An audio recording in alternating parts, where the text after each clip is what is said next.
Hey peeps, welcome to day 8 of my 30-day YouTube challenge where I tell you a little bit about myself through my photographs. And today it's about my first day at school in kindergarten.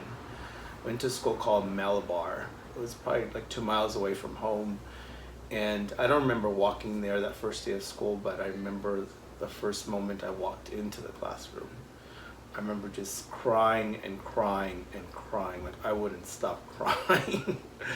And my teacher's name was Mrs. Endo, and so she gave me a puzzle to build, and I remember just sobbing and trying to put this puzzle together, and I was just blinded by tears, so I couldn't even do it. And I remember all the kids gathered around me and they started helping me put the puzzle together, and it was just a beautiful moment. And I think that's sort of when I fell in love with school. I don't remember crying again after that, and I've always loved going to school every day. I hated even being sick, because that meant I would miss school. And so I think that's where my love for school started, from building that little puzzle. But and then I also became teacher's pet. I felt like I just followed her around and I did everything for her and what have you.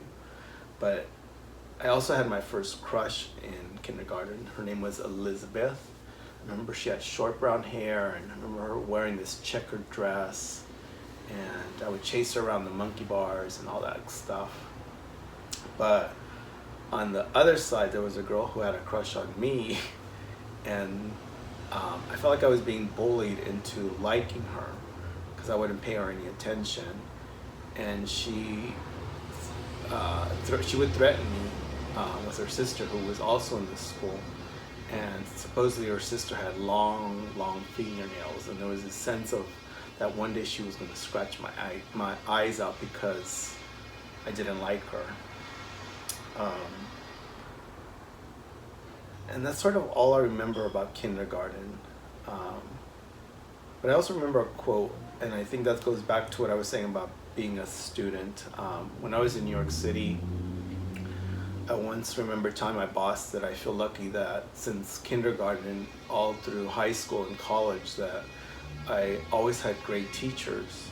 And I remember he paused and he looked at me and he thought, have you ever thought that you were maybe just a great student?